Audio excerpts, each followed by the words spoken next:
neonatología, ¿a quién se le denomina neonato? Mirá, a ver. ¿A qué grupo etario se le denomina neonato? Acuérdense que en pediatría es bien importante delimitar los grupos etarios, ya les he dicho por qué, porque tienen sus propias características. ¿A quién le decimos o recién nacido?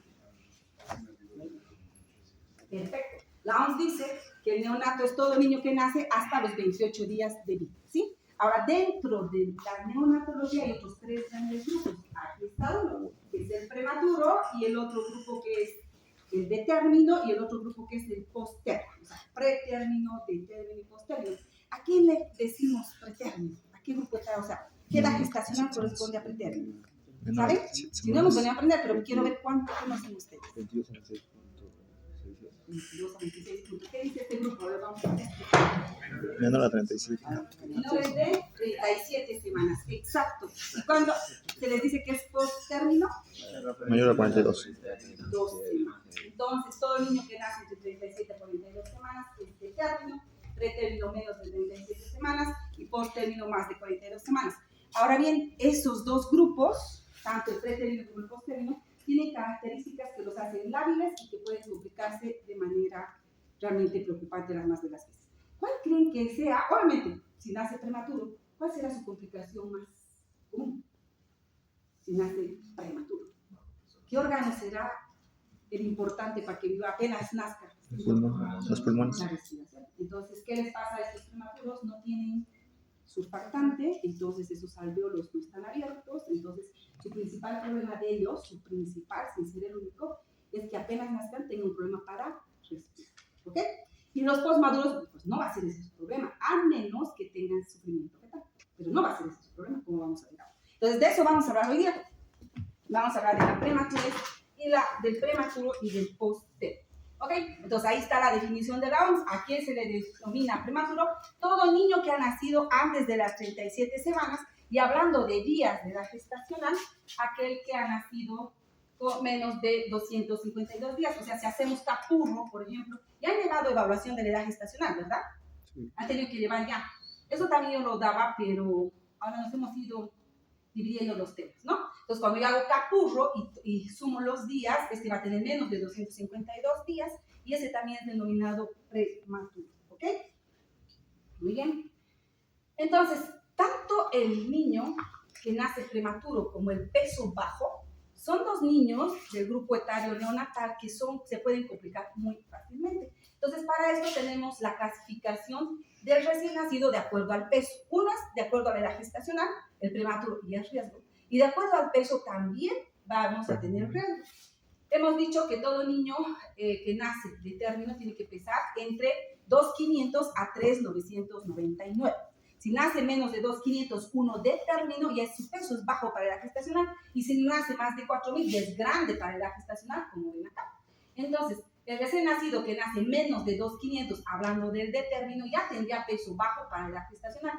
Muy bajo si nace entre 1.000 a 1.500 y extremadamente bajo aquel que nace menos de 1.000, independientemente de la edad gestacional o que sea un prematuro extremo. Y ahí va el otro grupo, el macrosómico, que nace más de 4 kilos. ¿Ustedes saben con cuánto han nacido? Ahora bien, les hablaba, ¿con cuánto has nacido? ¿Con qué peso has nacido? 3.800. Órale, grandote, ¿no? Ok, pobre mamá.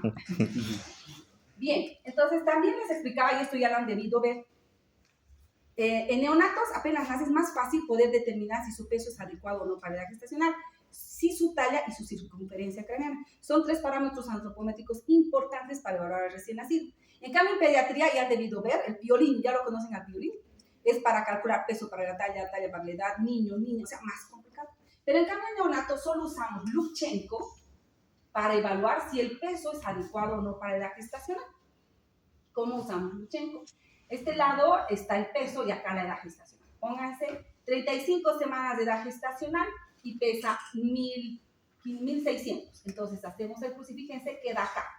Entonces pesa 1.600, prematuro, ¿será que está bien o no? Hacemos la curva y fíjense que este de 35 semanas y pesa 1.600 está entre el percentil 10 y 90, entonces su peso es adecuado para la edad gestacional, siendo prematuro. Si el peso queda aquí abajo, o sea, si tiene 39 semanas, pesa lo mismo, ya de lógica, Si tiene 39 semanas y pesa menos de 2.500, ya es pequeño para edad gestacional, ¿no ve? Pero si hago Lutsenko, imagínense, queda por debajo del percentil 10, entonces pequeño para edad gestacional. Y si queda arriba del percentil 90, es grande para la edad gestacional. Más facilito, ¿no ven? Lo mismo pasa con la talla y lo mismo con el perímetro cefálico. Tiene que estar dentro del percentil 10 y 90 y decimos que es adecuado. Repito, arriba hablando de peso, grande para edad gestacional y debajo pequeño para edad gestacional. Entonces hoy vamos a hablar de estos dos extremos, el pequeño para edad gestacional y el grande para edad gestacional. Ok, aquí está lo que les decía, ¿no? Si nace entre el percentil 10 y 90, adecuado, pequeño debajo del percentil 10 y grande encima del percentil 90. ¿Sí? Entonces, el niño con bajo peso al nacer es aquel que nace por debajo del percentil, obviamente, 10. Obviamente, la diferencia es abismal, ¿no ven? Entre uno que nace con peso grande y el que nace con peso pequeño. ¿Ok? ¿Cuáles son los factores por los cuales vamos a tener prematuros o también pequeños para edad gestacional? Son múltiples los factores por los cuales se va a dar este hecho. Hay variables socioculturales, hay condiciones biológicas propias de la madre y patologías propias de la madre y del niño también. Entonces vamos a desglosar cada una de estas. Cuando hablamos de los socioculturales no hay donde perderse, ¿no es cierto?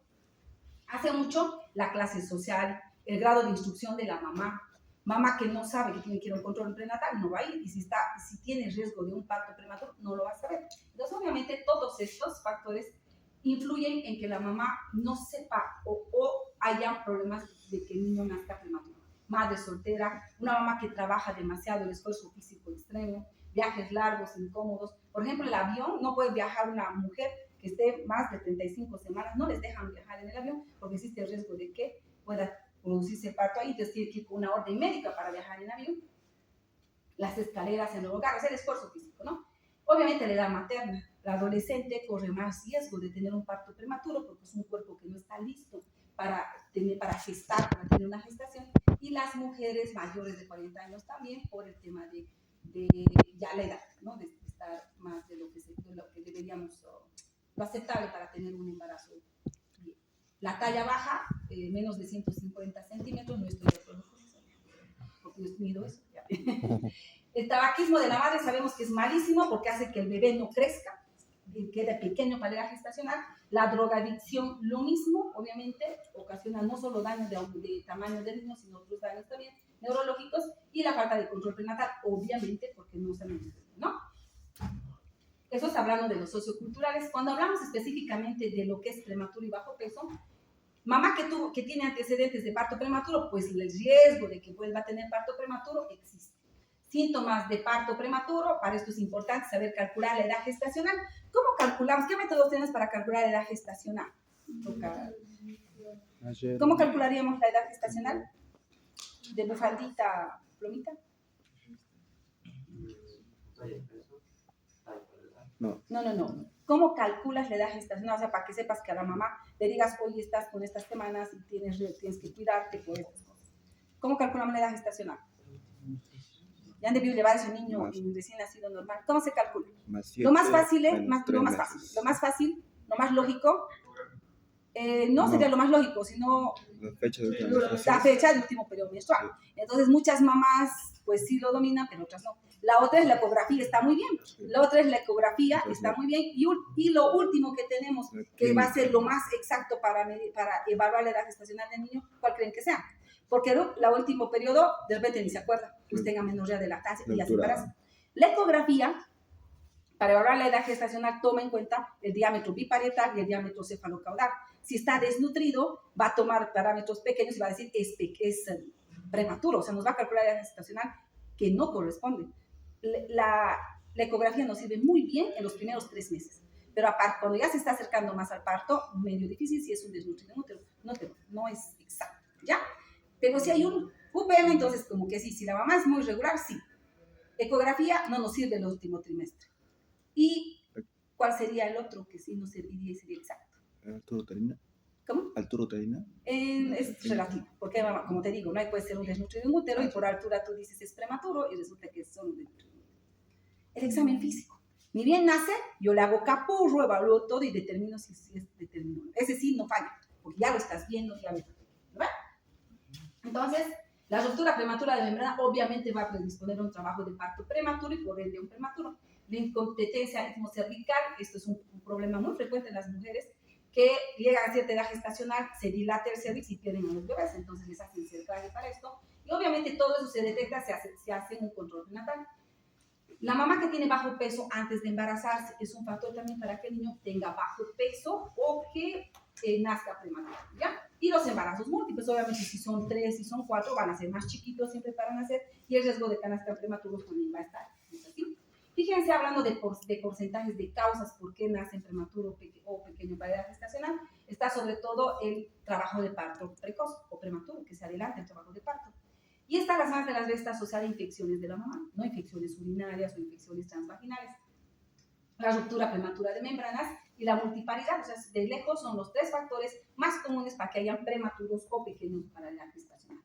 Hablando de la edad gestacional específicamente, o sea, ¿qué es más frecuente que nazcan? ¿De qué edades gestacionales? Por suerte digo, fíjense, 36 semanas son los más.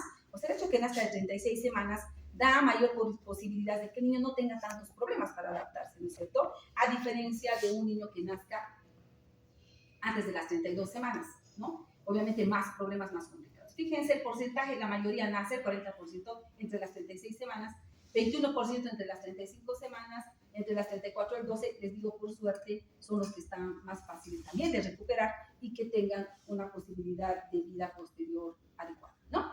Muy bien, ahora vamos a ir viendo por sistemas qué problemas puede tener un recién nacido prematuro, ¿sí?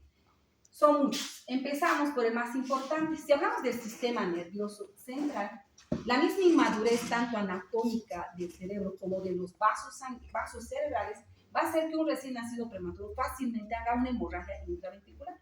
Entonces esto lo complica en su desarrollo, ¿no es cierto? Hemorragia intraventricular, luego hacen edema cerebral, y a muchos hacen muerte cerebral, y si logran hacer, a veces con daño. Entonces, ojo, es de lejos uno de las complicaciones más temidas. Y de lejos también, bueno, no de lejos, lo más común es que haga un problema tipo respiratorio. Fíjense, cuando hablamos de lo respiratorio, ¿cuántos problemas puede tener? Desde lo más importante, de lo cual ya hablábamos hace rato, que es el déficit de surfactantes, ¿no es así? Entonces, no hay surfactante, obviamente no va a poderse abrir o no va a poder mantenerse el alveolo abierto y eso va a ocasionar la membrana hialina. ¿Qué pasa? Y la misma inmadurez del centro respiratorio. No va a poder respirar, entonces se va a dar la apnea del prematuro. Ya habíamos hecho la anterior clase la definición de apnea, porque se acuerdan que les dije, tienen que aprender a diferenciar una respiración periódica que es fisiológica de una apnea que es patológica, ¿sí? La que está al último con su celular. ¿Puedes definirme la apnea? ¿Cómo se la define? Porque es importante que la aprendan a diferenciar. Repito, la anterior clase ya les había enseñado eso. Apnea, ¿cómo se la define?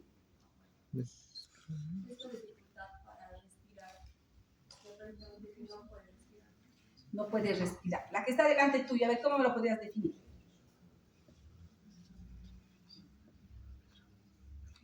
Como les digo, es importante porque las mamás van a venir, les van a decir, hijito, como que deja de respirar un ratito, luego vuelve a respirar. ¿Será una apnea? De hecho, la apnea siempre es patológica, pero en cambio la respiración periódica es fisiológica. ¿Quién se acuerda del cambio que hicimos en la anterior clase? Hay de los que me acuerdo que estaban de chompita blanca. Tú estabas, sí, vale, tú también estabas, la de lentecito, ¿se acuerdan o no? Apnea, incluso hemos dicho apnea, respirar. Entonces, el cese de la respiración por más de 20 segundos, que va acompañado de bradicardia y cianosis. Entonces, en cambio, la respiración periódica es el cese de la respiración por menos de 20 segundos, que no va acompañado ni de cianosis ni de bradicardia. Entonces, ¿cómo? Y es bien común que los neonatos prematuros hagan apnea, o sea, deja de respirar, se pone cianótico y su frecuencia cardíaca le baja. Pues hay que estimularlo, ¿para qué? Si es solamente por inmadurez de centro, lo estimulas y empieza a respirar, ¿no? Muchas veces tienen que acabar el ventilador mecánico, obviamente, porque no vamos a estar todo el tiempo estimulándoles hasta que por lo menos se logre una madurez, o usamos medicamentos para estimular, la minofilina, la teofilina, la cafeína, para que estimular al centro respiratorio y que lo respire. La reabsorción del líquido pulmonar, o sea, que habíamos dicho que el intraútero, el pulmón no ejerce la respiración, entonces está lleno de líquido. Si ese líquido no se elimina en el momento del parto, va a ser como complicación la dificultad respiratoria transitoria o llamada taquipnea transitoria del recién nacido, llamado también pulmón 1. y la inmadurez anatómica de todo el sistema respiratorio que va a dar lugar a la insuficiencia respiratoria propia del prematuro. Entonces, fíjense, los más de problemas son en la parte o en el aspecto respiratorio. Hablando de lo que es la parte circulatoria, ellos al nacer prematuros todavía nacen muchas veces con CIA o con el ductus. Entonces, ¿eso qué ocasiona? Ocasiona que hay hipertensión pulmonar. ¿Por qué hipertensión pulmonar? Hay hiperflujo pulmonar y va a dar hipertensión pulmonar. Y esto es debido a la circulación fetal persistente, lo que decía, sigue el ductus y sigue la CIA porque ha nacido antes de tiempo. Inmadurez del control vasomotor del ductus, o sea, no se cierra, repito otra vez, y esto igual va a dar, puede dar lugar a insuficiencia cardíaca por sobrecarga de líquido. Y la inmadurez de los vasos retinianos, que también otra complicación muy común, que va a dar origen a la fibroplasia retrodental. Entonces, por eso es que se dice también que reanimar, cuando reaniman a un recién nacido prematuro, no lo reanimen con oxígeno al 100%, porque el oxígeno en exceso va a ocasionar daño a nivel de la retina y lo va a dejar cieguito, ¿no es cierto? Hablando de lo que es el sistema de coagulación, la deficiencia de vitamina K va a ocasionar el síndrome hemorrágico del recién nacido. Y esto no solo es en el prematuro, es por eso que cuando nace un niño, sea de término, de no de término, lo primero que le colocamos apenas nace es vitamina K intramuscular, porque ellos no generan, no producen todavía vitamina K y pueden hacer como complicación la hemorragia del recién nacido. Sangra cerebro y los niños muchas veces con esto se mueren. Factores de coagulación, lo mismo, no están en su totalidad, son escasos y esto va a dar lugar a una coagulación intravascular diseminada en el recién nacido. El déficit de vitamina E, que produce la anemia hemolítica, que se empiecen a destruir los glóbulos rojos, porque esto es importante para la pared del glóbulo rojo. La deficiencia del hierro y la escasa producción de glóbulos rojos también lo hace o lo predispone a la anemia del prematuro. ¿Ok? Entonces, si se dan cuenta, son muchos los problemas que tiene el recién nacido por su prematurez y en casi todos los sistemas. Continuamos con los sistemas de inmadurez hepática que va a dar origen a que haga más rápido hiperbilirrubinemia. Y la hiperbilirrubinemia en un prematuro le va a dar riesgo de kernicterus de manera más rápida que el de término. La inmadurez del sistema termorregulador hace que fácilmente pierda, se enfríe. Y les digo, tanto el neonato como el desnutrido marasmático, por frío y por hipotermia, se muere. Entonces, lo primero siempre es calentarlos, ¿no? Apenas nacen hay que recibirlos, por eso un ambiente cálido, porque no pueden controlar su temperatura. Problemas de adaptación química tienden a ser fácilmente hipoglicemia, hipocalcemia. La hipoglicemia le produce convulsión y le puede producir muerte al recién nacido. Y la hipoglicemia no solamente se da en el prematuro, el grande para la edad gestacional también es fácil de que haya hipoglicemia. Entonces, por eso es que apenas nace un grandote, en la primera hora ya hay que alimentarlo para evitar que haya hipoglicemia, ¿no? Saliéndome un poquito de esto. La inmadurez del tubo digestivo, lo más temido. Ustedes saben que los niños en neonatos se mueren por infecciones, por sepsis y por shock séptico. ¿Y saben cuál es el principal foco? El intestino. Entonces, la enterocolitis necrotizante es una de las primeras causas de sepsis neonatal y muerte por shock séptico neonatal. Es horrible. Por eso es que hay que alimentarlos con leche materna ni bien nacen. Ojo. La inmadurez del sistema inmunitario que lo predispone obviamente a que pide cualquier infección. Y la inmadurez renal hace que maneje muy mal los líquidos, que se hinche, que retenga demasiados líquidos y obviamente le va a dar muchas dificultades en el equilibrio ácido-base e hidroelectrolítico. ¿Ok? Si hablamos por edades gestacionales, aquí están agrupados. ¿Ves? Si nace entre las 24 a 30 semanas, ¿cuáles son los problemas más comunes?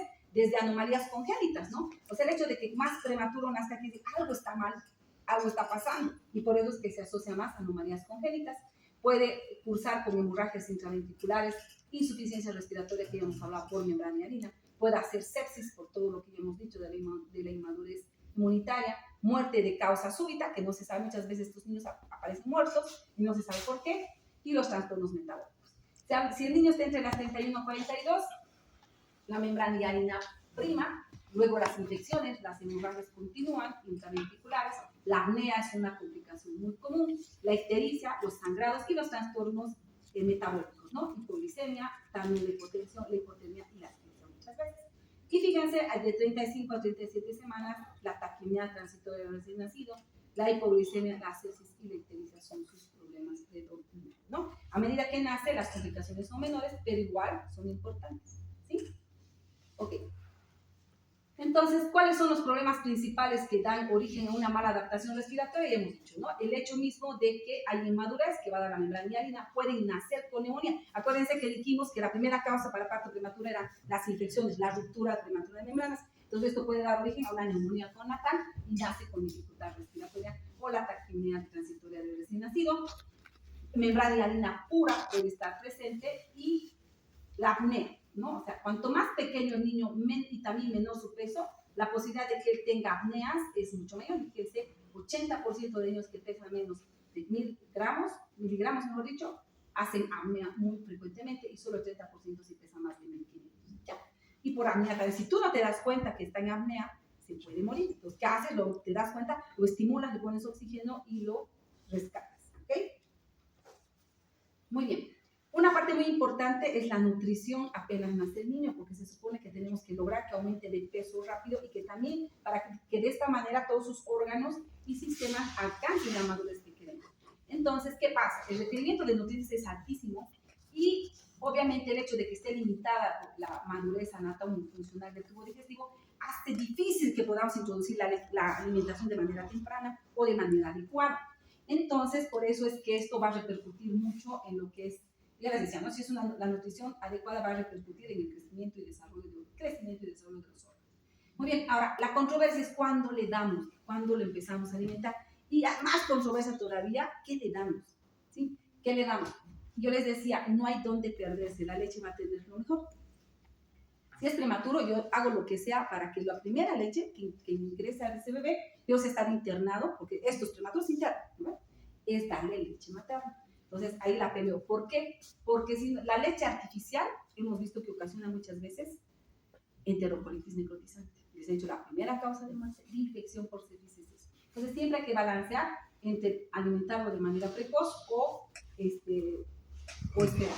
Obviamente, ¿en quién vamos a esperar? Si nace asfixiado, ese intestino no estaba bien oxigenado, pues voy a tardar en empezar. Pero si no ha nacido asfixiado, no ha necesitado ventilador mecánico, el niño solo puntitas nasales y con eso se ha adaptado, puedo empezar de lo más rápido posible. Entonces, todo está en función de esos aspectos.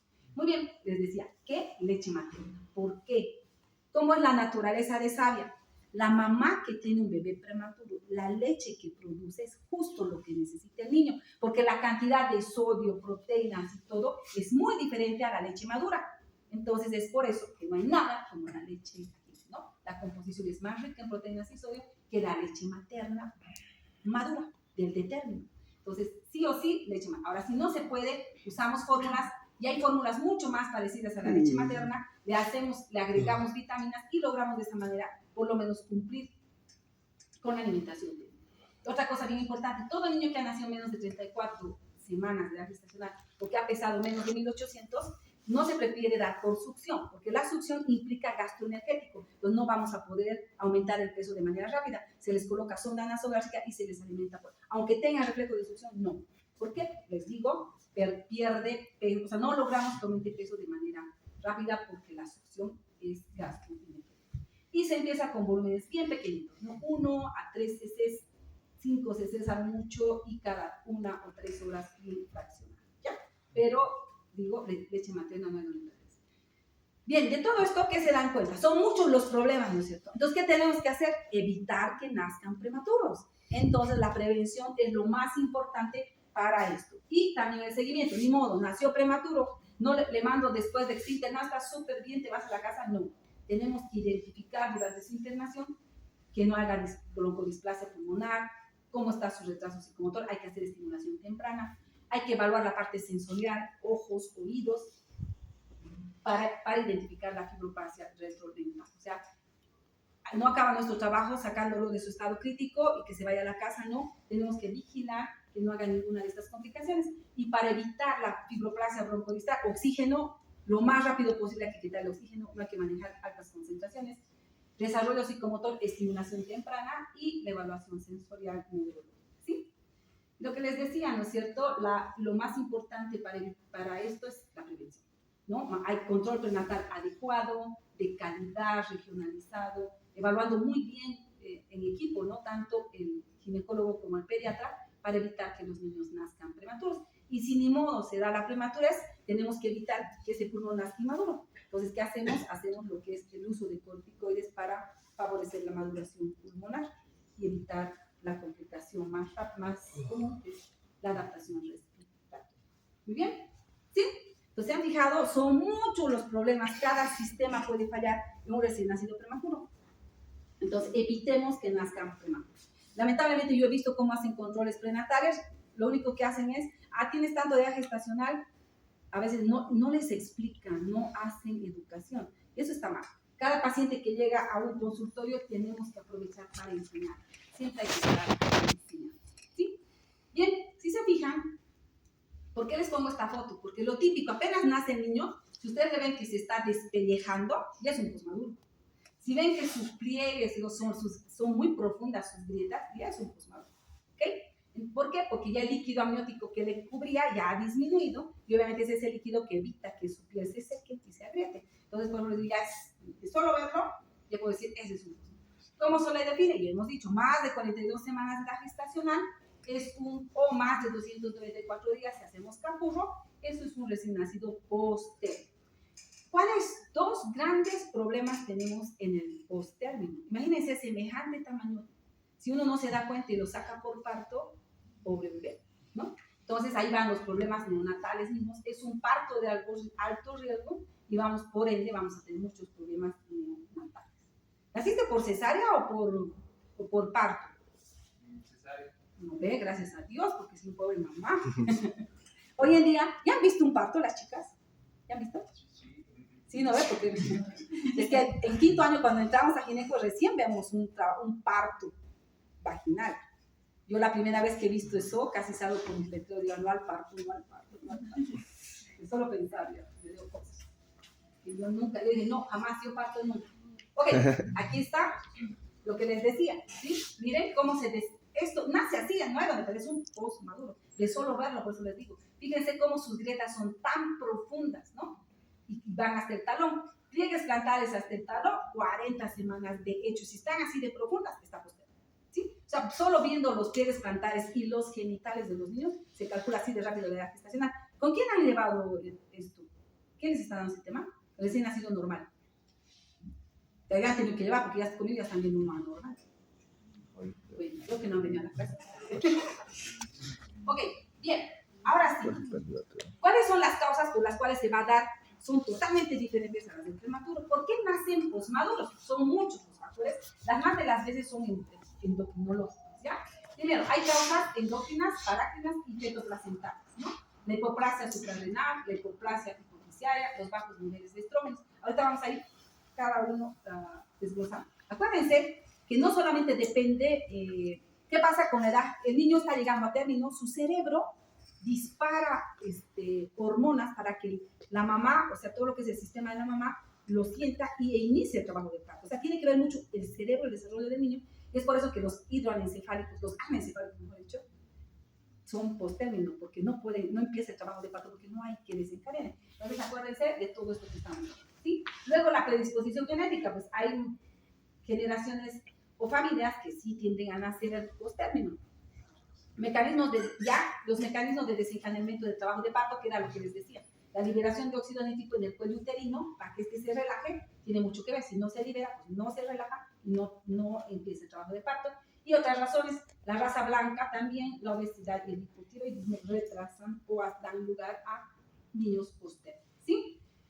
Ok, ¿qué problemas podemos tener neonatales en el niño postérmino? Desde una disfunción placentaria, macrosomía fetal y malformaciones fetales. Son los tres grandes problemas neonatales propios del postérmino. Cuando hablamos de disfunción placentaria, en eso sí la ecografía nos viene muy bien. Les decía, no tanto para evaluar la edad gestacional en el último trimestre, pero sí para evaluar la placenta. A veces ya está como que 38 semanas supuestamente calculada por UPM, hacen ecografía y resulta que nos dice que es una placenta vieja, es una placenta que ya se está calcificando. Y si la placenta se está calcificando, ¿qué va a pasar con ese recién nacido? Pues el niño dentro del útero, ese feto, hemos dicho.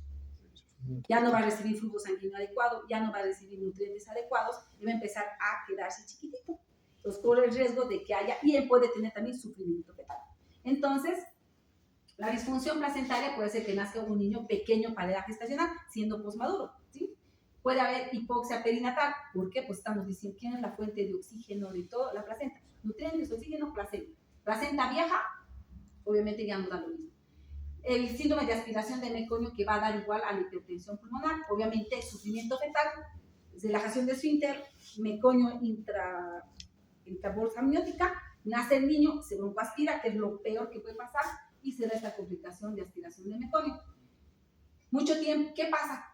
¿Qué ocasiona la hipoxia crónica? Como los que están en el alto, ¿no ven? Los que viven en el altiplano tienden a tener niveles más elevados de hemoglobina y hematocrito. Entonces pueden nacer niños con poliglobulia y esto lo va a predisponer a ictericia.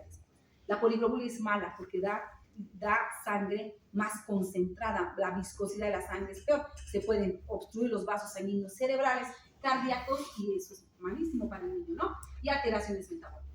Malformaciones fetales desde la malformación cerebral o la hipoplasia suprarrenal, que ahorita vamos a ver, y la macrosomía fetal, que va a ocasionar que el niño nazca grande, que riesgo de trauma de parto, desde distocia de hombros, fractura de clavícula y lesiones de nervios, ¿sí? Entonces, ¿qué vamos a hacer? Aquí les decía, ¿cómo viene este niño? Hipoxia perinatal, ya hemos dicho, ¿no? Va a ocasionar la disfunción variable de según el grado, va a haber mayor o menor compromiso, y puede dar inclusive disfunción multiorgánica. Nace el niño a veces y cuando nos transfieren a los pacientes no son capaces de decirnos, el niño está con dificultad respiratoria, lo estamos mandando, ha nacido asfixiado, y no nos dicen el grado de Apgar con el que ha nacido, qué le han hecho, ¿sí? Entonces eso es bien fregado, porque luego llega o lo han logrado recuperar y el niño a las 12 horas empieza a convulsionar. Ya está. ¿Qué pasó? Empieza a convulsionar. Ese niño nació asfixiado. No supieron reanimarlo y luego nos mandan así. La hipoxia perinatal, asfixia, no solo ocasiona daño del cerebro, va ocasionando luego daño cardíaco, daño renal, y al final llegas a falla multiorgánica por hipoxia. ¿Sí? Entonces, por eso que dice la hipoxia perinatal va a dar una disfunción incluso multiorgánica. El síndrome de aspiración de meconio, lo que les decía, produce la hipertensión pulmonar, insuficiencia respiratoria, va a ventilación mecánica. La poliglobulia, ¿cuándo se dice que está poliglobúlico? Un hematocrito de más de 65 o una hemoglobina más de 20. Mayor viscosidad, y esto lo predispone a una ictericia temprana, una ictericia precoz, que puede ir muy elevada, que puede dar riesgo a que el niño. ¿Qué alteraciones metabólicas? ¿Se acuerdan que ya les mencionaba? Como el prematuro, la hipoglicemia y la hipotemia, principalmente la hipoglicemia. Es por eso cuando les nace un niño que nace, perdón, es redundancia, más de 3,800, más de 3,500, en la primera hora ya le tienen que estar dando leche. Y si la mamá no tiene leche, ni modo, dextrosita, aunque sea 5%, ¿sí? Porque hace hipoglicemia y por hipoglicemia convulsiona, chau cerebro. Entonces, malformaciones fetales, este tipo de niños ocasionan obviamente la posmadurez. Entonces, preocupa, ¿no? Este inicial tiene 40 semanas, 41, no inicia el trabajo de parto, ya me tengo que estar preocupando. ¿Qué estará pasando? Hoy en día, gracias a Dios, esto ya se detecta por la ecografía antes de que nazca, ¿no? Y todas las malformaciones igual cromosómicas.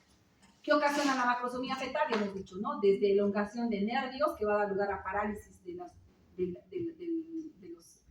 miembros superiores, fracturas, y miren cómo acá, por tratar de hacer que enganche el hombro, a mí me ha tocado colgarme, me ha tocado porque no podía sacarlo, o sea, ya está en parto, ya salió la cabeza, ¿qué te queda? Tienes que hacer enganchar hombro anterior, hombro posterior y sacarlo, y a veces no puedes, y en mi tamaño, imagínense, entonces me tengo que colgar literal, porque ese bebé pesaba 4 kilos. Pero que más bien no le elongados, no soy tan fuerte como para poder elongar, pero lamentablemente nacen con esta parálisis que sí recupera. Algunos recuperan con fisioterapia, pero algunos no. Entonces, ¿qué le van a dejar a un niño sin poder, lesionado de por vida con del miembro superior, ¿no? Fíjense este niño, ¿cuál es la diferencia entre este y este? Apenas nace, inclusive ya te puedes dar cuenta. Tú lo sacaron así, un reflejo que hacemos apenas nace es el reflejo de Moro. ¿En qué consiste el reflejo de Moro? Hago al niño, lo hago así, lo levanto como que se fuera a caer y tiene que extender y flexionar las 4 extremidades. Moro incompleto se llama esto, o sea, el niño va a mover todo menos un bracito. Moro incompleto, se ha lesionado el plexo braquial o tiene fractura de clavícula. Entonces ya nace, ya se pueden dar cuenta ustedes de que ese niño ha sido producto de un parto traumático, ¿sí? Ese es el moro incompleto. Lo mismo, ¿qué tenemos que hacer? Fíjense, las complicaciones son menores que la del preterno, pero igual son complicaciones serias. Tenemos que evaluar adecuadamente la edad gestacional. hacer una buena anamnesis como último periodo menstrual, una ecografía periódica para evaluar adecuadamente esta. ¿Sí? Y el apenas nace el neonatólogo tiene que prevenir el sufrimiento fetal y evitar así. Rompen la bolsa, ustedes están ahí para que nazca el bebé. Si sale líquido meconiado, ¿sabes? Con restos de verdes amarillos, apenas sale la cabeza al ginecólogo que dice alto ahí, con perito, ustedes aspiran a la boca, aspiran a la nariz y dicen no, porque seguro que tiene la boca líquido amniótico y van a hacer, y va a hacer, oh, y todo se impacta en el pulmón. Entonces, un rato aspira, los ginecólogos son, y te lo entregan. Entonces, no un ratito, por eso es importante estar ahí, ¿no? ¿Cómo estaba el líquido? Ya roto bolsa, así, clarito, súper, estoy tranquilo. No, estaba meconiado, paramos, aspiramos y recién lo sacamos, ¿ya? Para evitar. O sea, a mí me ha tocado de residente, ya lo sacaron al niño y venía súper meconiado. ¿Qué hemos hecho? Lo hemos intubado y le hemos aspirado todo el pulmón y después recién lo hemos sacado. Para evitar que se impacta horrible el líquido meconiado en el pulmón. De esa manera evitamos que haya asfixia y que se pierda. ¿Ya? Eso es todo lo que tiene que ver conmigo.